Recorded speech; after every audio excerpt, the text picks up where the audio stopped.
Now, today we're going to take a look at Eat Me If You Can from Yellow Games. This is actually a new edition of this game. This was originally out in Japan. It was one of the many smaller, I don't know if I'd call this a micro game, but in that vein of smaller, cute, quirky Japanese games.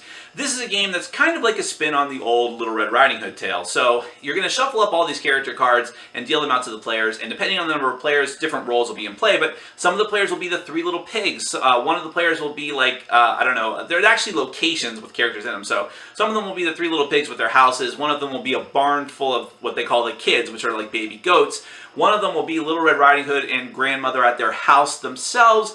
And one player might be, or will be, the wolf. Now the catch here is that the wolf wants to go to one of these houses and either blow it down or eat the inhabitants, and in gameplay terms are going to get victory points that way. But the players have the little standy houses and may decide to trap their houses instead of going to sleep and leaving themselves vulnerable to the wolf. But if they do that, they're not going to be well rested and they won't get victory points. But if they do successfully trap the wolf, they'll steal victory points. It's less complicated than it probably sounds. Let's go ahead and take a look at how the game is played. Then we're going to come back and I'll give you my final thoughts.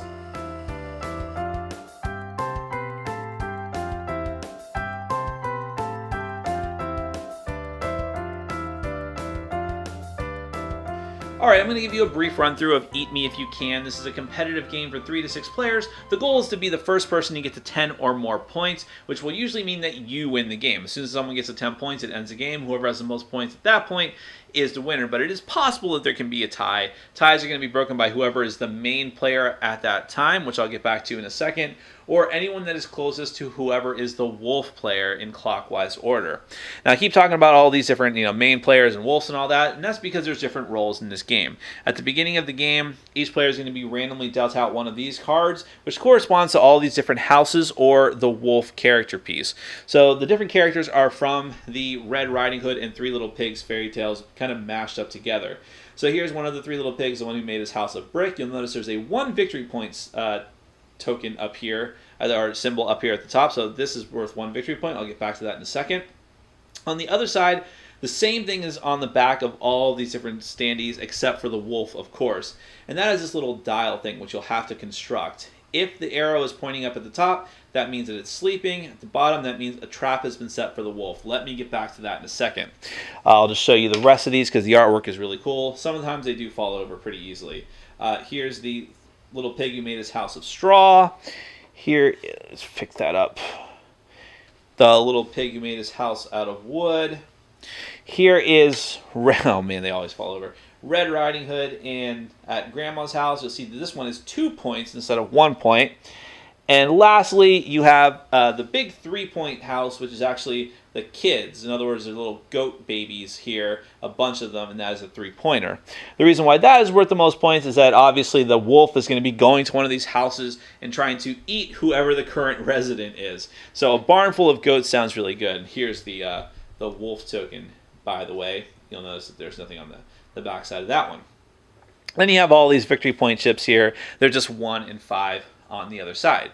So at the beginning of the game, you'll shuffle out the cards, deal 1 to each player, and that's what role they're going to be stuck with for this round. Someone will get the wolf, and depending on the number of players, some of these will be active, some of them won't be. We'll just assume a 6-player game here, so then all these other roles will be active. Once everyone has their role locked in, each of the players that are not the wolf are going to lock in on the back of their house token in secret whether or not they're going to be sleeping or whether or not they have laid a trap. Once everyone has locked that in, whoever is the wolf for the round is going to pick which house they're going to go to try to eat the inhabitant. You can sort of prowl around and sort of keep them in suspense. You can say whatever you want during this game. You as the wolf can say whatever you want. The other players can try to bluff you out or lie or coerce you into going for a different house.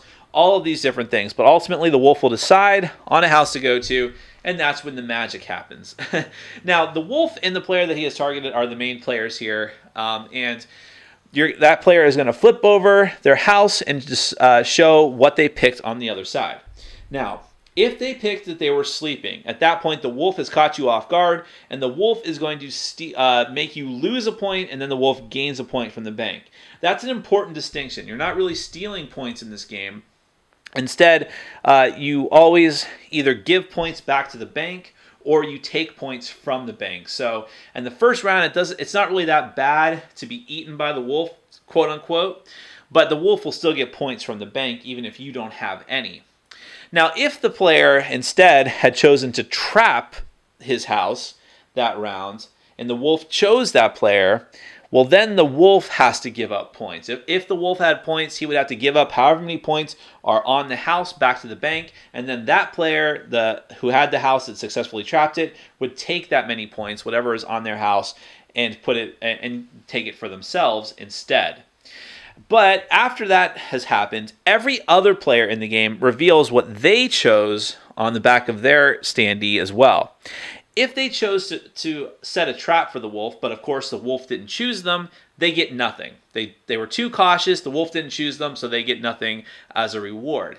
If they had chosen to go to sleep, however, and the wolf didn't choose them, they very simply get however many points are on the outside of their house. So the kid standee would get 3 points, which is the best amount of points in the game, because remember, you're only playing to 2 points.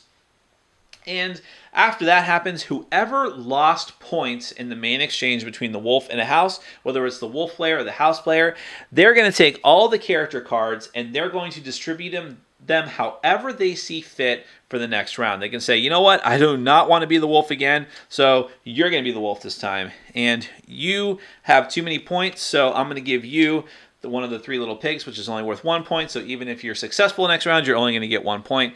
And so on and so forth. Then all the stands will move around and switch places to whoever has their new role, and then you'll do it again and again and again until someone has scored 10 points. Then you'll see whoever has the most points, and that player will be the winner. That is Eat Me If You Can. Let's get to my final thoughts. Now, I've never played the original Japanese version of Eat Me If You Can. I remember seeing pictures of it and seeing that they were going to do a new version over here with new artwork, and I thought, oh, that's kind of a bummer, because I'm one of those people, and some people know this about me, I always love it when they retain the original Japanese artwork and feel and aesthetic, because it's usually very cute and quirky, and I like it quite a bit. And when I saw the original looked really good, but I will say that the artwork in the yellow version is fantastic. It really is. It's really, really high quality work. It's some of the best I've ever seen from that company. And everything about just the components and the graphic design is very simple, very clean. I mean, there's not a lot to this game. There wasn't a lot for them to screw up as far as the graphic design, but still, I'm glad they went that extra effort and made it look so good and appealing to the eye. And for that reason, this game is going to be primarily aimed at a younger audience, at kids. This is definitely more of a family game, and that's really going to serve them well. Having everything look so appealing and cartoonish, but still a high quality, really, really knocked it out of the park, and I'm happy to have this version, even if I couldn't get the original Japanese version. As far as the gameplay, this is super light. This is so light that it's almost floated off my table and out the door. I had to hurry and shut the door before it flew out. Okay, that's a bit of an exaggeration, but it is that light. And that's to its benefit, I think. I think if this was more complicated, if you had a more complicated scoring system, it would just drag down and not be that fun. I'd have better substitutes for what this is, like Coup, for instance. This is kind of like Coup Jr. in a weird way. I got that feeling as I was going through it. Actually, someone else in my group said that it was like Sheriff of Nottingham light, and I got that feeling too. This is just pure... I don't even know if deduction is the right word. It's pure guessing. You can say whatever you want at the table, but most people don't engage in table talk that much, and at least in the games that I've played of this. It's more about just trying to figure out, using what little strategy there is in the game to figure out, okay, is he likely to trap his house this turn, if you're the wolf? That's where all the major thinking comes in. If you're the wolf, is he likely to trap his house this round? He wants points as much as anyone, but he has more to lose now, and he's not in a rush, so maybe he'll just chill out now and trap. Even if I don't go after him, at least he's safe. That's like the little bit of strategic thinking that's here on the part of the wolf, and on the part of the people that are in the houses, they're like, it's the reverse. So what can I take this turn? Is it okay if I lose a point since I've got one of the 1-point houses now? But I do want points, and I don't want to give any to the wolf player. And how many points does that person have? Oh, they've got 8 points. This is going to be rough. And also it comes down to whoever loses points in the round gets to decide who has the role. So you may decide not to give someone the 3 house because they're getting very close to victory. That can put them over the edge. But then again, why not just go ahead and do it and see what happens, because maybe they'll just get scared, chicken out, and they don't want to lose what they have and trap their house, in which case you kind of fake them out.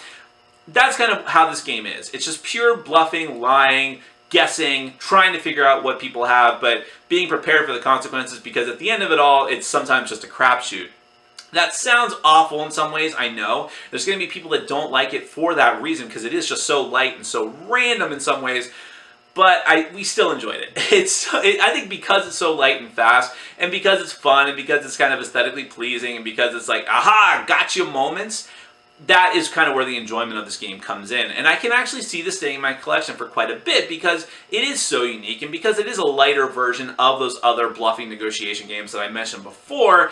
You can't always play those games. Some people don't want to do a game that has a ton of social interaction over a longer period of time. Even an hour might seem too much for those people, but anyone can bust this game out and play it in 15, 20 minutes, I think.